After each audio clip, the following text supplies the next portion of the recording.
இங்கே தாழ்த்தப்பட்டவன் என்று உண்டே ஒன்றிய தாழ்ந்தவன் எவரும் இல்லை. தாழ்த்தப்பட்டவன் என்றால் யாரால் தாழ்த்தப்பட்டவன், எதனால் தாழ்த்தப்பட்டவன், ஏன் தாழ்த்தப்பட்டவன். தாழ்ந்தவன் என்று எவனும் இங்க இல்லை. அதில் தமிழனில் எவனும் தாழ்ந்தவன் இல்லை. தமிழன் உலகத்தின் உயர்ந்த குடி, மூத்த குடி, தொல்குடி. நான் பேசினால் இனப்பெருமை உலகத்தில் பல்வேறு பேரறிஞர்கள் தங்கள் ஆய்விலே நிறுவியிருக்கிறார். ஏன் இந்த நாட்டின் பிரதமர் ஐயா நரேந்திர மோடி கூட உலகில் பல்வேறு நாடுகளுக்கு செல்லும் போதெல்லாம் தவிர்க்க முடியாது, உலகின் மூத்த மொழி தமிழ் எங்கள் இந்தியாவில் இருப்பது எங்களுக்கு பெருமை என்று பேசுகிற நிர்பந்தத்தை கொடுத்தவர்கள் நாம். இந்திய மொழிகளின் தொன்மையை தமிழில் இருந்து அறியலாம் என்று அவர் பேசியதை நீங்கள் இன்றும் கேட்கலாம். என் தங்கை இளவஞ்சி கூட குறிப்பிட்டார்கள். அதை பலமுறை நான் பதிவு செய்திருக்கிறேன். இந்த நாட்டை இந்துக்கள் நாடு என்று சொல்வதை ஏற்க இயலாது. இந்த நிலப்பரப்பு முழுதும் தமிழை தாய்மொழியாக கொண்ட தமிழர்களே நாகர்களே பரவி வாழ்ந்தார்கள். நாம் நாகர்கள். நாகாலாந்து, நாகப்பட்டினம், நாகநாதன், நாகசாமி, நாகேந்திரன், இந்த பேர்கள்லாம் வர காரணம் தான் தமிழை தாய்மொழியாக கொண்டதால் நாம் தமிழர்கள் என்று அழைக்கப்படுது.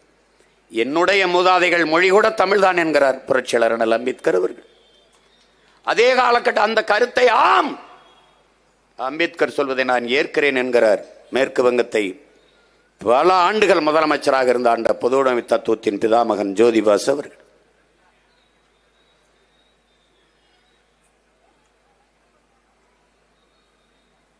இங்கே பேசிய நம்முடைய ஐயா சுந்தரராஜன் அவர்களோடு கூப்பிட்டார்கள். தொல்காப்பியமும் மாயோன் மேய காடுரை உலகு, சேயன் மேய மைவரை உலகு, வேந்தன் மேய தீம்புணல் உலகு, வர்ணன் மேய பெருமணல் உலகு என்று பாடுது. அது சின்ன தடுமாற்றம் எனக்கு இருக்கு, குழப்பம் இருக்கு. நான் கேட்டேன், பல அறிஞர்கள்ட்ட பதிலே இல்லை. முதல் திணை முதல் நிலம் குறிஞ்சிதான். கல் தோன்றி மண் தோன்ற காலத்தே வாளோடு முன் தோன்றிய மூத்த குடி, கல் தோன்றி மண் தோன்ற காலத்தே முன்தோன்றிய தமிழ் என்றெல்லாம் நமது முன்னோர்கள் சொல்வது பழம்பெருமை அல்ல. என்னுடைய மாமா தமிழ் கடல் நாவுக்கரசர் காளிமுத்தவர்கள் விளக்குகிறார்கள். நம்முடைய ஐயா கவிக்கோ அப்துல் ரஹ்மான் அவர்களும் விளக்குகிறார்கள். கல் தோன்றி மண் தோன்றா கேட்கும்போது இந்த தமிழங்க எப்பவுமே பீத்துவாங்க, ரொம்ப பெருமை பேசுவாங்க, என்னத்தையாவது பேசிட்டு இருப்பாங்க. கால் தோன்றிச்சா, மண் தோன்றலையா? தோன்றல, கால் தோன்றி விட்டது. மலை குறிஞ்சி திணை தோன்றிருச்சு, குறிஞ்சி நிலம் தோன்றிருச்சு. மண் தோன்றல, மண் மூன்றாவது நிலம், இரண்டாவது நிலம். முல்லையும் காடும் காடு சார்ந்த இடமும் முல்லை, மலையும் மலை சார்ந்த இடமும் குறிஞ்சி. ஏன் குறிஞ்சி? அங்கே குறிஞ்சி மலர்கள் நிறைந்து இருப்பதால் அந்த நிலத்திற்கு பெயர் குறிஞ்சி என்று நமது முன்னோர்கள் சூட்டினார்கள். அந்த நிலத்தில் வாழ்ந்தவர்கள் குன்றவர்கள் என்று அழைக்கப்பட்டார்கள். குன்றில் வாழ்ந்ததால் குன்றவர்கள்.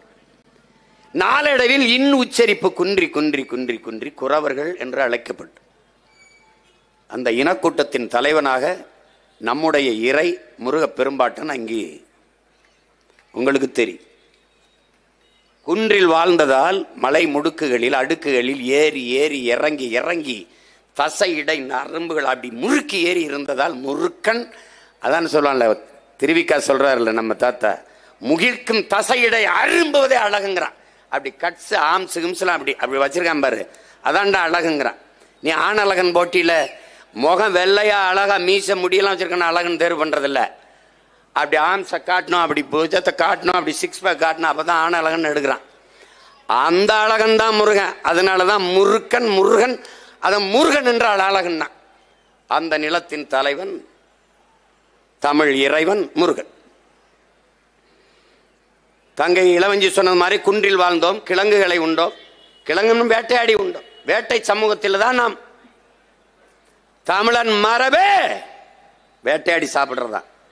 நீ இன்னைக்கு சிவனுக்கு விரதம் இருக்கும்போது சைவம் சாப்பிடணுங்கிற, முருகனுக்கு விரதம் இருக்கும்போது சைவம் சாப்பிடணுங்கிற. நான் வம்புக்கு கரிமீன் சாப்பிட்டு தான் போறது. ஒன்னும் எனக்கு ஆகல, நல்லா தான் இருக்கேன். எந்த சாமிடா நம்ம சாமி செய்வோம்? ஏன்டா பைத்தியக்காரத்தன மாதிரி பேசிட்டுற? எவன்டா நம்மள சாமி? எந்த சாமிடா? எல்லா சாமி இங்க வர சூலாயுதம், வேலாயுதம், ஈட்டி எல்லாம் வச்சிருக்கு. என்ன வெள்ளரிக்காய் வெண்டைக்காடா வெட்டிக்கிட்டு இருந்துச்சு, வேலை வச்சுக்கிட்டு சூலாயுதத்தை வச்சுக்கிட்டு. வேட்டையாடி சாப்பிட்ட சமூகத்தின் மரபினரா நம்ம ரத்த அணுல அசைம ஓடி இருக்கு. சும்மா போட்டு அதுக்கப்புறம் அங்க காடுகளில் வேட்டையாடி விலங்குகளை உண்டோம், காய்கனிகளை உண்டோம், கிழங்குகளை உண்டோம். மெதுவா இடம்பெறை தொடங்கி நகர்ந்தோம், கீழே இறங்கி வந்தோம். காடு சார்ந்த இடமும் மலை அடிவாரத்தை ஒட்டி அங்க முல்லை மலர்கள், சின்ன சின்ன மலர்கள் நிறைந்திருந்ததால் நமது முன்னவர்கள் முல்லை நிலம், முல்லை திணை என்று வரையறுத்தார். இதுவரை வேட்டையாடி உண்ட விலங்கை ஏன் வளர்த்து உண்ணக்கூடாது என்று நமது முன்னவர்கள் சிந்தித்தார்கள். ஆடு மாடுகளை வளர்க்க தொடங்கினார்கள். அங்கே நாம் மேய்ப்பரானோம். அங்கே குறவர், இங்கே ஆயர், கோன். அந்த இனக்கூட்டத்தின் தலைவன் கையிலே ஒரு கோலை கொடுத்தார்கள். அதை வைத்திருக்கிற தலைவன் கோன். கோன் என்றால் அரசன். வரப்புயர நீர் உயரும், நீர் உயர நெல் உயரும், நெல் உயர குடி உயரும், குடி உயர கோல் உயரும், கோல் உயர கோன் உயர்வான் என்று அவை பாடிய பாட்டு இருக்கு. ஆனா கோன்னா உனக்கு கேவலமா தெரியுது, யாதவனா உனக்கு பெருமையா தெரியுது. அது எந்த மொழி சொல்னே உனக்கு தெரியல. உன்னை அரசன் என்று சொல்வது, நீ மன்னன் என்று சொல்வதை விட உனக்கு பெருமை வேற ஒண்ணு வேணுமா என்ன? கோன். அங்க வாழ்ந்தோம். அங்கேயே 1-2 கண்டுபிடிச்சிட்டோம். நல்லா கவனிச்சுக்க, உலகத்துக்கு என்ன கண்டுபிடிச்சவன் நம்ம தான். அது எப்படின்னு சொல்ற அப்படின்னு, ஆடு மாடுகளை என்பதற்கு எண்களை கண்டுபிடிச்சிட்டான். நமது மூதாதை வள்ளுவ பெருமகனார் நமக்கு தந்தருளிய மறைமொழியிலே எழுத்தன்ப என எண்ணன்ப என்று எழுதவில்லை, எண்ணன்ப என எழுத்தன்ப. இவ்விரண்டும் கண்ணன்ப வாழும் உயிருக்கு தான் முதல்ல வந்தது. என்னடா அதுக்கப்புறம் தான்டா எழுத்துன்னு எழுதிட்டான். வேணா எடுத்து பார்த்துக்க. முதல்ல என்னை கண்டுபிடித்தவன் நீனும் நானும். ஆயர் கூட்டம் நாம தான். 2வது திணை மக்கள். கீழே இறங்குறோம். நிலம் பள்ளமா இருக்கு. அங்கு வாழ்ந்த எல்லாரும் பல்லர்கள் தான். நானும் பல்ல, நீனும் பல்ல, எல்லாரும் பள்ளம்தான். நீ கோச்சுக்க ஓட்டு போட போடாத போ. சத்தியமும் உண்மையும் கொஞ்சம் கசக்கத்தான் ராஜா, கசக்கத்தான் செய்யும். ஆனால் கனி எப்போதும் இனிக்கும். பொறுமையா இருக்குன்னா உண்மையை நீ உணர்ந்து பார். நாம் பல்லர்கள். அது காரண பெயர். ஏன் நிலம் பள்ளமாக இருந்தது, அங்க வாழ்ந்தோம். அருவி ஆரக்கண்டம் நீர் ஓடிச்சு, குளிச்சோம். அந்த இடத்துல நாகரிகம் அடைஞ்சோம். நிலைச்சு வாழலாம்னு நகர்ந்து வாழ்ந்த நாம் நிலைத்து வாழலாம் முடிவெடுத்தோம். அங்க உணவுப் பொருள்களை வேளாண்மை செய்து சாப்பிடலாம்னு முடிச்சோம். ஆடு மாடுகளை வளர்க்க தொடங்கினோம். உழவுக்கு மாட்டை பழக்க தொடங்கினோம். மாட்டை உழவுக்கு பழக்க அதோடு போய் சிநேகம் பாராட்டினோம். காட்டு விலங்கை வீட்டு விலங்கா மாத்தணும். அது திமிலோடு ஏறி அப்படி விளையாண்டு அன்பு தடவி வருடி நமக்கு நட்பாக்கணும், உறவாக்கணும். அந்த திமிலோடு ஏறி விளையாட தொடங்கும் போது அதை ஏறு தழுவுதல்னு வச்சான் சங்க இலக்கியத்துல. கொல்லேற்று கோணஞ்சுவானை மறுமையும் புல்லாலை ஆய மகள்னு சங்க இலக்கியத்துல பாட்டிருக்கு. என்ன? காலை அடக்க அஞ்சுகிற ஆண்மகனை அடுத்த பிறவியிலும் திருமணம் செய்யலாம், மணமுடிக்கலாம் என்று ஆயர் மகள் நினைக்க மாட்டாளுங்கிறது அந்த பாட்டு. பின்னாடி ஜல்லிக்கட்டுன்னு ஆகுது. அது நாயக்க மன்னர்கள் வந்தபோது கொம்புல சல்லிக்காசுகளை கட்டி விட்டு ஓட விட்டு பிடிக்க விடும்போது சல்லியை கட்டியதால் ஜல்லிக்கட்டுனானது. அது அல்ல, ஈறு தழுவுதல் தான் தமிழன் மரபு விளையாட்டு. அதை புரிஞ்சுக்கணும். நீ என்ன காலை நம் மாடு, அது மாடு இல்லடா, நம்ம செல்வம். அதே வள்ளுவ பெருமகனார் கேடில் விழிச்செல்வம் கல்வி ஒருவருக்கு மாடல்ல மற்றையவைங்கிறார். கல்விதான் மானுடனுக்கு அறிவு செல்வம். ஆனால் மாடும் நம் செல்வம் பாடுறார். மாடல்ல செல்வம். அதனாலதான் நீ எல்லாம் எங்களை காட்டுப்பை மக்கள் நினைச்சிட்டு இருப்ப. இன்னும் ரேஷன் கார்டில் காலமாட்டு பேர் எழுதினவங்கடா நாங்க கருப்பான் செவலைன்னு. குடும்ப படம் எடுக்கும் போது ஸ்டுடியோக்குள்ள அந்த புகைப்பட ஒளிப்பட நிறுவனத்துக்குள்ள குடும்பத்தோடு காலை நிக்கிற படம் இருக்கடா நான் காட்டுறேன்டா, பதிவிறக்கம் பண்ணி பாடுறேன். குடும்ப அட்டையில காலமாட்டு பேர செத்த மரபுல வந்தவன்டா நம்ம. கும்பிடுற தெய்வம் சிவனுக்கு முன்பே, சிவனை வணங்குவதற்கு முன்பு காளையை வணங்க வேண்டும் என்று முன்னாடி காளையை வணங்கி பின்னாடி இறைவனை வணங்கின கூட்டம் கூட்டது. அங்க நிலைத்து வாழ தொடங்கணும், அங்க வேளாண்மை செய்ய தொடங்கணும். அதுவரை தாய் வழி சமூகமா இருந்தது, அங்க தந்தை வழி சமூகமா மாறுது. ஒருவனுக்கு ஒருத்தின் ஆகுது, அவன் வேளாண்மை செய்ய போறான், வீடை பார்த்துக்கணும், குழந்தைய பார்க்கணும்னு. அன்னைக்கு தாய் யாருன்னு தெரிஞ்சது, தந்தை யாருன்னு தெரியல. அது வேற. அப்ப தெரியுது, ஒருவனுக்கு ஒருத்தின் வாழும்போது தந்தை இவன் வருது. அப்புறம் தான் அப்பம் பேரை போடுறது, அப்பம் பேரை முதல் எழுத்தா போடுறது, இந்த கிழிக்கிறதெல்லாம் வந்துட்டுது. உனக்கு புரியுதுன்னு நினைக்கிறேன். தந்தை வழி சமூகமா மாறுறோம். அங்கதான் கலை, இலக்கியம், பாட்டு, கூத்து, இசை, நாட்டியம் எல்லாம் வருது. அங்கதான் கோயில கட்டுறோம், அங்கதான் வழிபடுறோம். பல்லர்கள் நாம் தான் பாண்டியர்கள். டேய், இதுல எந்த சாதி சமூகத்துல பாண்டியன்னு பேர் இல்ல சொல்றான்? சொல்லு. தேவேந்திரர்ல பாண்டியன் இல்லையா? வன்னியர்ல இல்லையா? கோனார்ல இல்லையா? நாடார்ல இல்லையா? கவுண்டர்ல இல்லையா? சொல்லு. முதலியார்ல இல்லையா? உடையார்ல இல்லையா? எல்லாருலையும் பாண்டியன் பேரு. காரணம், நாம் தான்டா பாண்டியர்கள். அப்ப அங்க இருந்தா அங்க வாழ தொடங்கினோம். இப்ப என்ன நீங்க கவனிக்கணும்? குறவர், மருத நிலம். இங்க மருத மரங்கள் அதிகமாக இருந்தால் இந்த நிலத்தின் பெயர் மருத நிலம். இப்ப கல் தோன்றிருச்சு, மண் தோன்றல. மண் எப்போது தோன்றுகிறது? நிலம் எப்போது வருகிறது? மூன்றாவது நிலமாக வருது. அப்ப கல் தோன்றி மண் தோன்றா காலத்தே வாளோடு முன் தோன்றிய மூத்த குடி தமிழ் குடி என்று பாட்டு வருது. மலையிலே தோன்றிட்டான் தமிழன். ஆதியில் காடுகளில் வாழ்ந்த மனிதர்கள் எழுப்பிய ஒளியிலே, அவர்கள் எழுப்பிய மொழியிலே இருக்கிற அந்த ஒளியிலே இருக்கிற அந்த ஒளி இருக்கிற மொழியில் இருக்கிற ஒளி, அது இன்று வரை தமிழ். தூரத்தில் இருக்கவனை கூப்பிட ஏய் ஓய் ஆனா அது இன்னைக்கு இருக்கு. அதனாலதான் ஆதியில் மனிதன் பேசிய முதல் மொழி தமிழ் என்று அமெரிக்க மொழியல் ஆய்வறிஞர் அலெக்ஸ் குலியர் பதிவு செய்கிறார். நான் சொன்னா வீண் பெருமை பேசுறேன்பா. அமெரிக்காவில் இருக்க அலெக்ஸ் குலியர் என்ன வந்தது? இன்னும் இருக்காரு. அப்ப குறிஞ்சி திணை, மருத நிலம், குறிஞ்சி நிலம் இடையிலே முல்லை நிலத்தில் வாழ்ந்ததால் அவர்கள் இடையர்கள் என்று அழைக்கப்பட்டார்கள். அது காரண பெயர், குடிப்பெயர் அதல்ல. குடிப்பெயர் கோன் ஆயர். நிலம் பள்ளமாக இருந்ததால் நாம் பல்லர்கள், அது குடிப்பெயர் அல்ல, காரண பெயர். குடிப்பெயர் வேளாண்மை செய்ததால் நாம் வேளாளர்கள். இதை நல்லா விளங்கணும். ஒரு தொல்குடி நம் தாய்க்குடி, குறவர் குடி, அதில் இருந்த இத்தனை குடி. இதற்கு பிறகு கடலும் கடல் சார்ந்த இடமும் போறோம். அது நெய்தல் என்று அழைக்கப்படுது. அங்க வாழ்ந்தவன் மீனவன் அல்ல, அவனுக்கு பேர் மீனவன் அல்ல. மீனவன் என்பது காரண பெயர். காரணம், மீன் பிடிப்பதால் மீனவன். பால் விற்கிறதுனால பால்கார், கீரை வித்தா கீரைக்கார். அப்படிதான் நீ சொல்ற. குப்பையை அல்றதுனால குப்பைக்காருங்கிற. குப்பையை போட்ட உடனே என்ன பேர் சொல்றது? பால் விற்கிறவர் பால்கார், சரி விற்கிறாரு பால்கார். காய்கறி விற்கிறவர் காய்கறிக்கார். அப்படிதானே சொல்ற? அப்படித்தான் சொல்ற.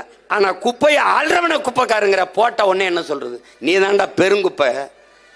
உண்மையிலே குப்பைக்காரன் நீ தான். அது மாதிரி மீனை பிடிப்பதால் நாம் மீனவர்கள். ஆனால் அது நம் குடிப்பெயர் அல்ல.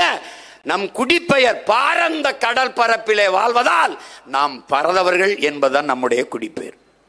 இந்த 4 குடியில் இருந்துதான் உலகில் இத்தனை மானுட சமூகம்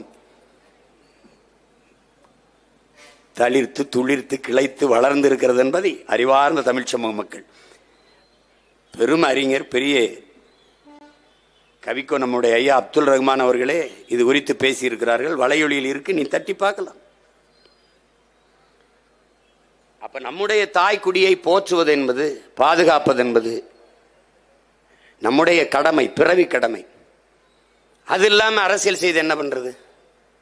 எந்த திராவிட கட்சியடா குறவனுக்கு சீட்டு கொடுத்துருக்கு? எந்த திராவிட கட்சியடா முடிதிருத்துற மருத்துவ குலத்துக்கு சீட்டு கொடுத்துருக்கு? எந்த திராவிட கட்சியடா சலவை தொழில நம்ம இன சொந்தங்கள் வண்ணாருக்கு சீட்டு கொடுத்துருக்கு? எந்த திராவிட கட்சியடா கொடுத்துருக்கு சொல்லு? எந்த திராவிட கட்சி கொடுத்துருக்கு? தச்சருக்கு கொடுத்துருக்கா? குயவருக்கு கொடுத்துருக்கா? குயவருக்கு கொடுத்துருக்கா? ஒரே ஒரு கட்சி தான்டா தமிழ்நாட்டில் கொடுத்துருக்கு, நாம் தமிழர் கட்சி மட்டும்தான் கொடுத்துருக்கு. அதை நாமும் செய்யவில்லை என்றால் வேற எவஞ்சமா? அப்ப எதுக்குடா நாம் தமிழர்னு ஒரு கட்சி? ஒரு தேசிய விடுதலைக்கு வருகிற போது இங்க பார், எனக்கு கடவுள் நம்பிக்கை இருந்ததில்லை, நான் அப்படி வளர்ந்தவன். என் தலைவனுக்கும் இல்லை. அப்படி அவர் வளர்ந்தார். ஆனால் ஒரு தேசிய விடுதலை என்று நிற்கிற போது 3 சுவத்தில் வீடு கட்ட முடியாது, 4 சுவர் வைத்தான் வீடு கட்ட முடியும். அந்த 4வது சுவர் தமிழ் தேசியனத்தின் மெய்யியல். என்னுடைய வழிபாடு உலகத்தின் மூத்த குடிக்கென்று ஒரு இறை, ஒரு வழிபாட்டு மறை இருந்திருக்கணும்.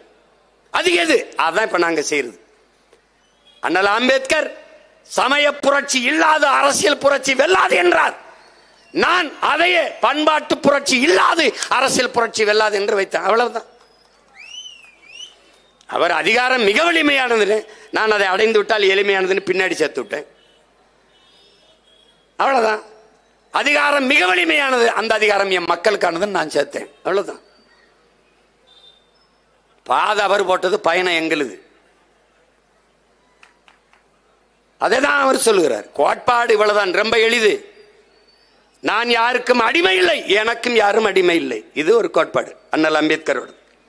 ஐயா பெரியாரோடது, தான் உயர்ந்த சாதி என்று எண்ணிக்கொள்கிற பெருமக்கள் தனக்கு கீழே தாழ்ந்த சாதி யாரும் இல்லை என்று எண்ணிக்கொண்டால் சமூகத்தில் பிரச்சனை இல்லை. இவ்வளவுதான் கோட்பாடு.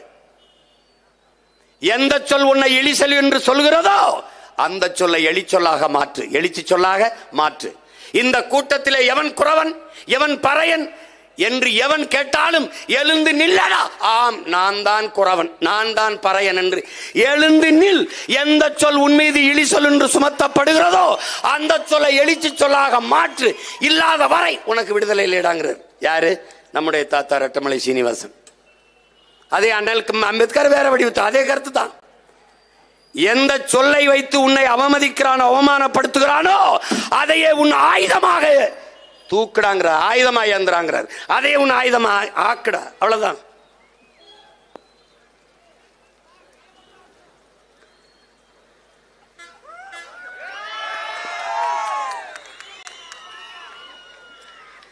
இரு, எதுக்கு மழைக்கெல்லாம் பயந்து ஓடிட்டு இருக்க? மழை இல்லைனாலும் அழுகிற, மழை பெய்யல மழையே பெய்யலைங்கிற, பெஞ்சா ஓடுற. நீ மழை பெஞ்சா அது பண்ற. வயநாட்டில் பாரு, செத்து போன ஆயிரக்கணக்கான மக்கள். இரு, மழையை நேசி ரசி. சும்மா போட்டு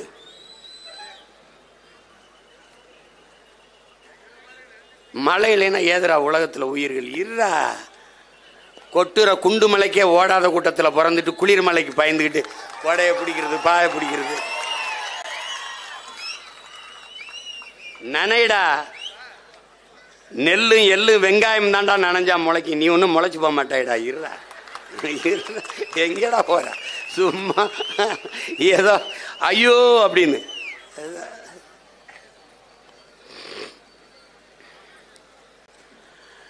நாம் என்னென்ன சிக்கல்களை எதிர்கொள்றோம்? நீங்கள் ஒன்றை தெரிஞ்சுக்கணும். பழங்குடி மக்கள் என்று தனியால, தமிழ் குடியே பழங்குடி தான். நல்லா கவனிச்சுக்கணும். இதில் பழங்குடி மக்களின் பாதுகாப்பு, அன்னை பூமியை பாதுகாக்க ஆதிக்குடியை பாதுகாப்போம் என்பது பழங்குடி மக்கள், ஷெட்யூல் டிரைப்ஸ், குறவர் குடிக்கு மட்டுமல்ல, தமிழ் குடியே பாதுகாக்கப்பட வேண்டிய சூழலுக்கு தள்ளப்பட்டிருக்கு. ஏன்னுச்சுக்கா ஐயா சுந்தரராஜன் சொன்னார் பாருங்க, அவன் மண்டையில உளவியல அவனுக்கு ஏத்திருக்கான். இங்க பார், வெள்ளக்காரன் படை நகர்த்தி வந்து கொண்டே இருக்கான். தென் மாநிலங்களில் நுழையும் போது அவனுக்கு பிரச்சனை இருக்கு. எப்படிடா இவங்களை பிளந்து பிரித்து அடிக்கிறது, சிதைக்கிறது, அடிமைப்படுத்துவது என்று முடிவெடுக்கிற போது அவன் தயங்குறான். அப்ப முதலாக அவன் என்ன ஒன்று யோசிக்கிறான், எவன் போர்க்குணம் கண்டு மூர்க்கமாக களத்தில் பாய்வானோ அவனை எல்லாம் குற்ற பரம்பரை என்று சட்டத்தை போட்டு ஒடுக்கிறான். அதுல முதலில் போட்டது கள்ளர், அதுக்கப்புறம் குறவர், அப்புறம் மறவர், இப்படி ஒவ்வொரு சாதியாக போறான். சொல்றாரு பாருங்க, 73 சாதியா போடுறான். நல்லா கவனிச்சுக்கணும். அதனால அவன் பொது புத்தியில் என்னன்னா, எந்த குற்றச்செயல்களுக்கும் முதல்ல குறவர் இளைஞர்களை பெண்களை பிடிச்சு கொண்டு உள்ள போட்டுருவான். நான் வந்து போராடும் போதெல்லாம் ஒவ்வொரு தம்பியும் கண்ணீர் விட்டு கதறான். தொட்டதுக்கெல்லாம் தூக்கிட்டு போய் காவல் நிலையத்தில் வச்சு அடிக்கிறாங்கன்னா, இந்த வழக்கை ஒத்துக்க, இந்த செயின் அத்தேன், இந்த வீட்டில் நான் திருடினேன்னு ஒத்துக்க. அவனுக்கும் இந்த திருட்டுக்கும் ஒரு சம்பந்தம் இல்லை, ஒரு சம்பந்தம் இல்லை. ஆனால் அவனுக்கு ஏன்? அவனுக்கென்று குரல் இல்லை, அவனுக்கென்று அரசியல் வலிமை இல்லை, அதிகாரம் இல்லை. அவன் ஒடுக்கப்பட்ட அடித்தட்டு மக்களாக இருக்கான். அந்த இடத்தில் அவனுக்காக குரல் கொடுத்து கூட நின்று தோல் கொடுத்து நிற்க வேண்டியது ஒவ்வொரு தமிழச்சிமாரில் பால் குடித்த மான தமிழ் மகனின் கடமை என்பதை நீ புரிஞ்சுக்கணும். உன் பிறவி கடமை, அதை புரிஞ்சுக்க. நீ குறவர் குடிங்கிற ஆதிக்குடி, நீ தாயின் முளை மார்பில் குடிச்சான், அவன் பூமி தாயின் மலை மார்பில் பால் குடிச்சான். அவன் இல்லைன்னா காடும் இல்லை நாடும் இல்லை. நீரின்றி அமையாது உலகம் என்பது போல காடின்றி அமையாது நாடு என்பதும் சத்தியம், உண்மை. அதை புரிஞ்சுக்கணும்.